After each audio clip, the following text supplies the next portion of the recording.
자유를 사랑하는 저단 시민 여러분, 멀리서 와주신 대한민국 국민 여러분, 안녕하십니까? 저는 유튜버 하세비입니다. 이화여고를 졸업한 유관순 열사의 후배로서 대한민국 수호를 외치게 되어 영광입니다. 저는 오늘 전교조 초등교사였던 제가 왜 탄핵 반대를 외치는지, 그리고 어떻게 하면 윤석열 대통령 지지율 80%를 달성할 수 있는지 말씀드리겠습니다. 저는 초등교사가 되기 전 미국, 캐나다, 독일에서 외국인 노동자로 살았습니다. 정치에는 관심이 없었습니다. 그런데 캐나다에 갔다가 PC주의에 물들고 말았습니다. 누가 봐도 남자인데 머리 길고 치마 입으면 여자라고 인정하는 것이 깨시민인 줄 알았습니다. 부끄럽고 죄송한 이야기 하나 하겠습니다. 독일에서 살 때는 박근혜 대통령 탄핵하라고 시위까지 했습니다. 저는 한국에 와서 초등교사가 된 후 전교조에 가입했습니다. 그러나 3개월 만에 탈퇴했습니다. 왜냐하면 전교조의 민낯을 보았기 때문입니다. 저는 전교조가 학생들을 위하여 참교육하는 곳인 줄 알았습니다. 그런데 텔레그램 깔아서 민노총 단톡방에 들어가라고 했습니다. 학생들은 교육의 대상이 아니라 선동의 대상이었습니다. 왜 4월만 되면 학생들에게 추모를 강요하고 나비 만들기를 한단 말입니까? 저는 문재인 때문에 민주당의 실체를 알게 되었습니다. 문재인 정부는 부동산을 폭등시켜 중상층을 무너뜨렸습니다. 코로나 때도 중국인 입국 금지를 하지 않았습니다. 박근혜 대통령 사기 탄핵은 어떻습니까? JTBC가 선동하던 태블릿 PC, 시간이 지나니 조작이라고 밝혀졌습니다. 언론은 대국민 사기극으로 국민의 눈과 귀를 막아서 죄 없는 대통령을 무너뜨린 것입니다. 아무도 거짓 선동을 책임지지 않았습니다. 여러분, 지금 언론 믿으십니까? 저는 민주당이 서민을 위한 정당인 줄 알았습니다. 민주당은 말로만 정의를 외칩니다. 하지만 그들의 행보를 보면 내로남불, 권력을 남용하고 서민을 때려잡고 자유를 억압하는 정당입니다. 맞습니까?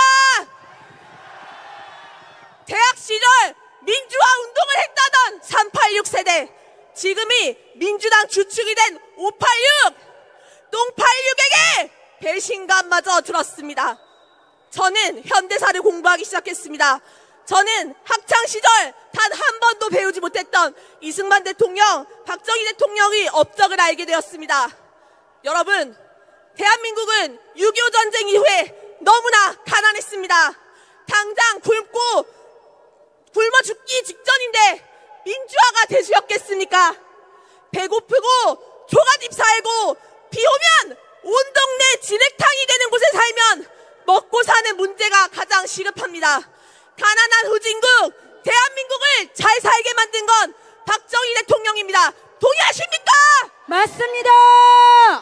어린 학생들이 걱정됩니다. 초등학교 사회교과서 심각합니다. 현대사만 6학년에 따로 빼서 가르칩니다. 이승만과 박정희 대통령을 악마라고 가르칩니다. 자랑스러운 대한민국의 역사는 어디서 배울 수 있단 말입니까? 저는 교사를 그만두고 강연가, 인스타 인플루언서가 되었습니다. 먹고 살기 바빠서 정치 뉴스에 관심 끄고 살았습니다.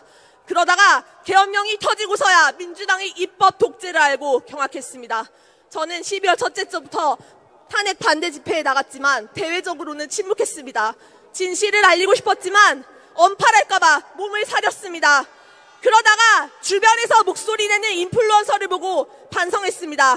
그깟 팔로워 숫자 무덤에 싸들고 갈 것도 아닌데 윤석열 대통령은 대통령직 목숨 걸고 싸우는데 대한민국의 무궁한 영광 앞에서 저는 비겁했습니다. 목소리 내기 시작했습니다. 대한민국 홍콩 되기 대통령 탄핵되면 나라 망한다. 12월에 욕을 바가지로 먹었습니다. 저는 욕을 먹으면서 두 가지 사실을 알게 되었습니다. 첫째, 많은 사람들이 홍콩에서 자유가 사라졌는지 모른다. 둘째, 제 이야기는 모두 팩트인데 좌파는 듣지도 않고 언팔한다. 지금부터 윤석열 대통령 지지율 80%가 되는 방법을 알려드리겠습니다. 지지율을 뚫으려면 4050 공산 좌파까지 자유 우파로 만들어야 합니다. 그 이유는 첫째, 4050 인구가 2030보다 많기 때문입니다. 둘째, 4050이 6070이 되면 나이가 들어서 생각을 바꾸지 않기 때문입니다. 셋째, 4050 맘카페 좌파는 그 자녀들까지 좌파로 만들기 때문입니다. 제가 욕을 바가지로 먹고 알게 된 사실에 주목해 주십시오. 공산 좌파는 탄핵 반대하는 이유를 눈막기막하고 아예 듣질 않습니다.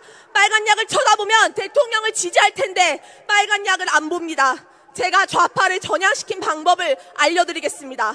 좌파의 눈과 귀를 열기 위해서는 민주당이 절대선이라는 착각부터 깨줘야 합니다.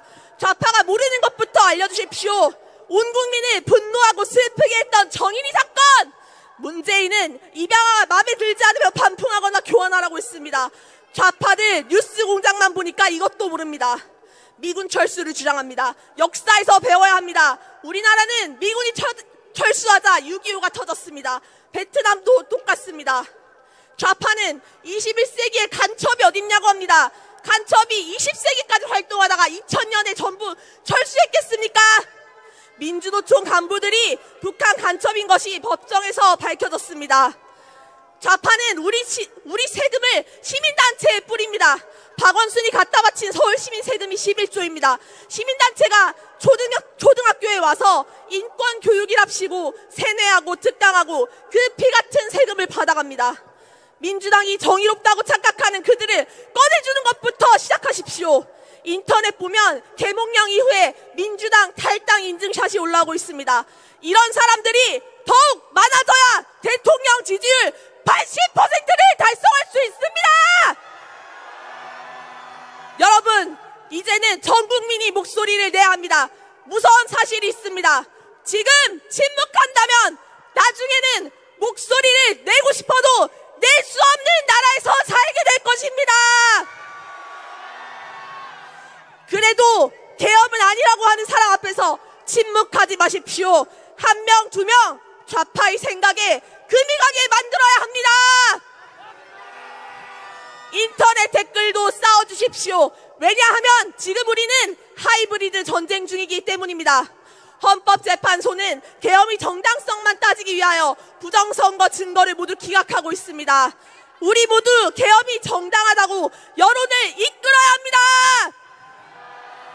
쉽지 않습니다. 저는 코앞에서 극우 할머니 소리까지 들었습니다. 부정선거 의혹을 제기하면 극우라고 합니다. 극우 명단 불러드립니다. 도널드 트럼프, 일론 머스크, 전한길, 상식적인 사람들에게 극우라고 입막음합니다. 여러분, 윤석열 대통령은 체포된 것이 아닙니다. 불법 딱풀 영장 때문에 납치된 것입니다. 우리가 대통령을 지켜내지 못한다면 그 다음은 우리 차례입니다. 전 국민이 깨어날 수 있도록 각자의 위치에서 싸워주십시오. 같이 외쳐주십시오. 싸우자! 이기자! 우리가 원하는 것은 윤석열 대통령 직무 복귀입니다. 우리 모두 싸워서 대통령과 자유 대한민국을 지켜냅시다. 다 같이 윤석열 대통령 외치며 마무리하겠습니다. 지금부터 핸드폰 꺼내서 영상 찍고 공유하십시오. 제가 윤석열을 외치면 대통령을 외쳐주십시오. 윤석열! 대통령! 감사합니다.